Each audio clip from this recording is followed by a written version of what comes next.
Hey, everybody, thanks so much for joining us here on 9 News Watch. I'm Chris Bianchi, and we've got a special guest today. And joining us is Ken Lindner, the author of Aspire Higher, a book offering unique and different methods of achieving love, purpose, and an overall positive outlook on life. I'm sure you can just about see it there. This is the cover of the book. And Ken is a longtime television talent representative and a contract lawyer who is currently living in Los Angeles. Ken, thank you so much for taking the time to join us. And before I ask you more details about the book, one of the perhaps most striking lines, maybe this is, obviously this is a little bit of a joke here, but have you really only eaten fried foods 5 times in the last 35 years? Yes, Chris, that is true. And the reason why is I talk about how you can make emotions, the energies in emotions, work for you in making positive life choices. And what you're referring to is the time when I was much younger and I went into a hospital room and somebody was being operated on for clogged arteries. And his wife said, "Oh my God, I wish that Bob had not eaten all of those fried foods." And that made me realize that I was eating many fried foods many days a week. And I decided right there that we didn't know whether Bob was going to come out of that surgery alive or not. And I never wanted to put myself in that position. So I found what I call an Aspire Higher, my personal emotional trigger, or my pet. And that pet is I want to be alive for my kids, for my wife, for many celebrations for many years to come. And as a result, every time people offer me fried foods, I think about Bob, scared to death, being wheeled into that emergency room, being operated on for clogged arteries. And from that day on, I have stayed away from fried foods because of my personal emotional trigger. And in Aspire Higher, I talk about how you can get your emotions to work for you so that you can make positive life choices. Well, and speaking of which, and again, you mentioned, I mentioned at the start of this, that this is a book offering, I would say, a very unique system to achieving love, positivity, and ultimately happiness and emotional well-being. What prompted you to write Aspire Higher? Well, Chris, these days we're all subjected to so much negativity, you know, shootings and lootings and division and racism and COVID and global warming. It's no wonder that so many of us feel demoralized and emotionally stuck because we don't see a way up or a way out of these troubled times. So I wanted to do something about it, and I'm the founder of Positive Life Choice Psychology. So I wrote Aspire Higher to give everyone the clear and actionable steps to make positive life choices that reflect their highest self, their highest values, and their highest goals. And by making these empowering life choices, you instill positivity and peace and love and highest life purpose in your heart. And you're motivated to live your very best and highest life. Well, of course, it's all in the book, but you mentioned it, Positive Life Choice Psychology, or PLCP, as you acronymed it in the book. What is it, I guess, in a summarization here, and how do you go about developing this positive life choice psychology? Well, I believe that we can all change our lives for the so much better by the choices that we make. For example, are you going to make healthy choices like stay away from fried foods? Are you going to exercise? Are you going to go out with the bad guy or the bad girl that you know brings you down? Or are you going to find someone better? Those are all choices that you can make. And I believe that if you can start making small choices at the beginning and more important ones later, and you see that you are affecting positive change in your life, you start to feel good. You start to feel confident. You start to develop feelings of high self esteem and high self worth. And eventually, if you keep making those positive choices because you like the results, eventually you develop something called self-love, which is so important. Because if you love yourself and you love the path that your life is on, you're going to make choices that reflect that love, that you want better health, a really great sense of well-being, great relationships, great career, whatever those things are that you aspire to attain. Life choices can help you get there. The current state of our lives is a reflection of the choices that we've made. So we can start today by putting our life on a much better track by the life choices, the positive life choices, the empowering life choices that we make. Well, and by the way, you wrote this, and you talk about this in the book. You wrote this during the quarantine, during the pandemic. I mean, of course, it's ongoing, but this is obviously something you've written within the last year and a half to 2 years. So you're kind of tying in some of those ongoing strifes in society, and you allude to those during the book.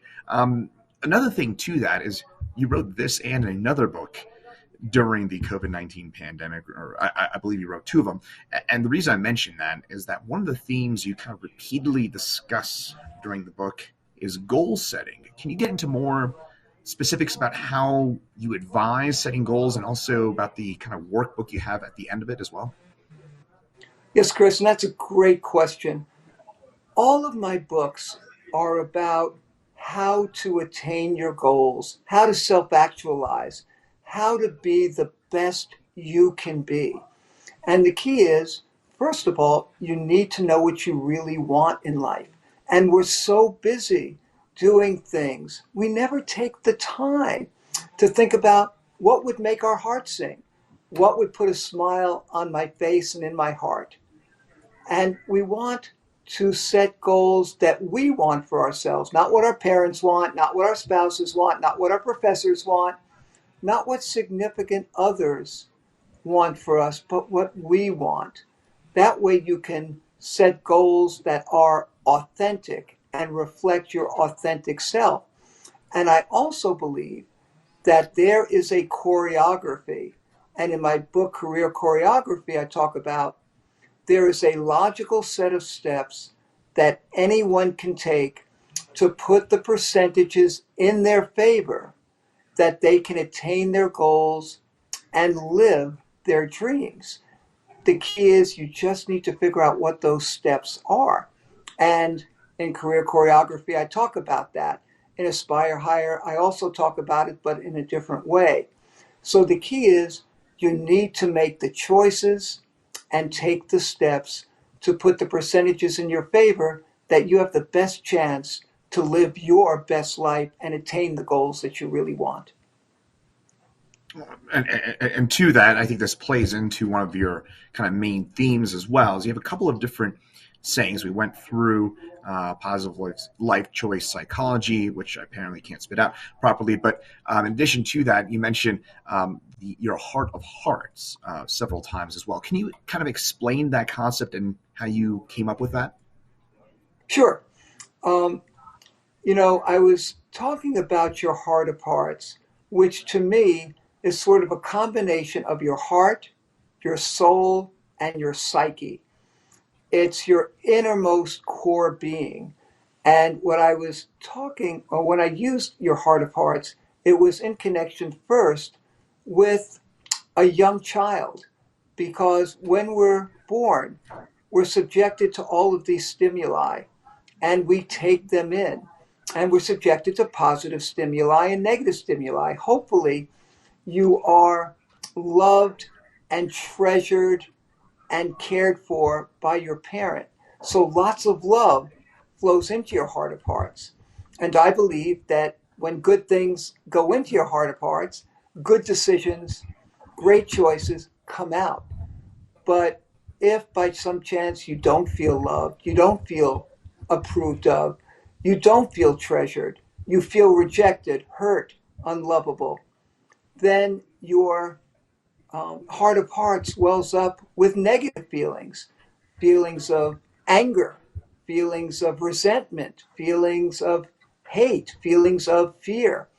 And that's when you make really bad decisions. And the key is you want to fill your heart of hearts with positive things. The two ways that you will most likely do that is one, through the love and positivity given to you by others. But the second part of it is what you can do and what you can control. And you can control your attitude, your choices, your emotions, all of those things. And the key is if you make positive life choices that begin to instill good feelings within you, I believe that you can push that negativity out and fill your heart with love. And that's really important. Surround yourself with positive people. Do things that uplift you. Do things that you know are good for you.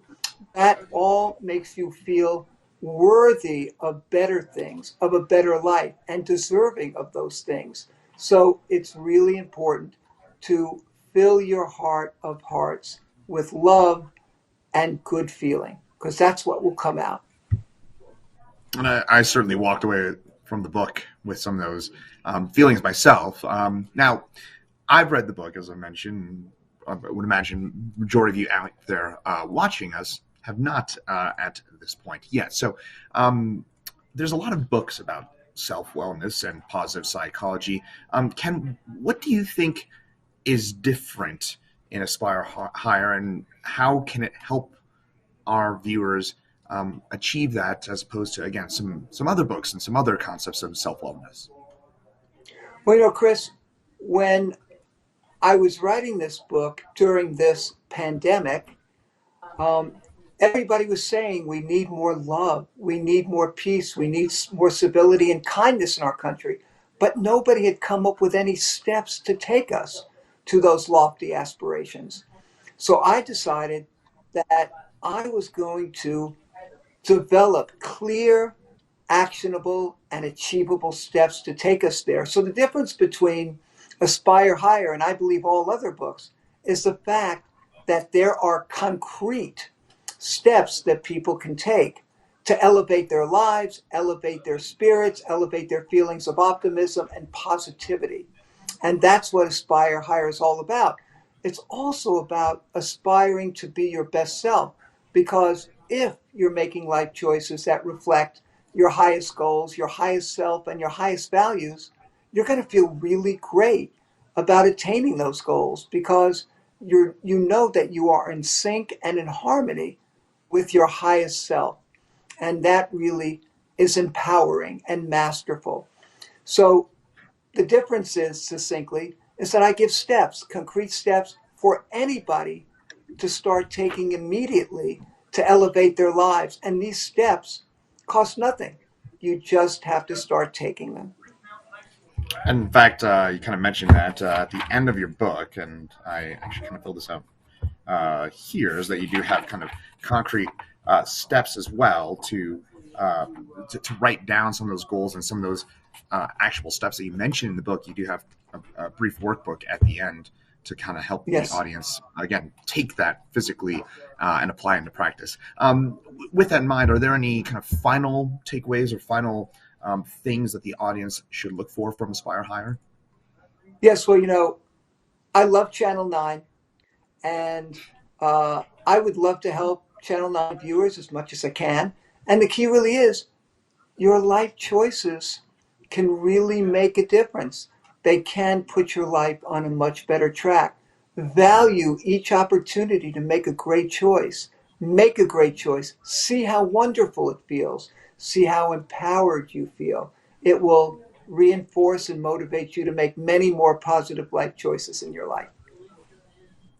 No doubt about that. And again, I very much enjoyed it myself. And Ken Lindner, author of Aspire Higher, thank you so much for taking the time to join us here on 90s Watch for an overview of your wonderful book, Aspire Higher, which, again, a unique system with actual steps about how to, again, achieve a life of positivity and purpose, in addition to filling yourself with plenty of love. Ken, thank you so much for your time today. Chris, it's been a pleasure speaking with you. Thank you so much. Thanks so much, Ken Lindner.